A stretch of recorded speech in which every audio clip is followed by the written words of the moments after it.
Hello everyone. तो हम आज बात करने वाले हैं पावर स्टार पवन सिंह जी और डिम्पल सिंह का एक बहुत ही बेहतरीन होली वीडियो सॉन्ग के बारे में, जिसका पोस्टर आ चुका है और ये बहुत ही बेहतरीन टाइटल रखा गया है। और इस गीत को लिखे हैं सोनू सरगम आरा से और म्यूजिक दिए हैं प्रियांशु सिंह जी, जो कि आपको स्क्रीन कवर दिखाई दे रहा है। जिस सॉन्ग का टाइटल रखा गया है ओशो के डलाल का, और इसे गाए हैं पावर स्टार पवन सिंह जी।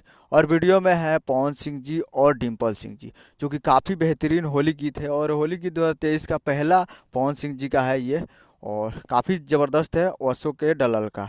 और ये आने वाला है D R S music present Bhojpur YouTube channel पे फुल वीडियो सॉन्ग रिलीज किया जाएगा। और ये कमिंग सून है, और बहुत ही जल्द आप लोगों को D R S music present Bhojpur YouTube channel पे फुल वीडियो सॉन्ग आप लोगों को देखने को मिलेगा।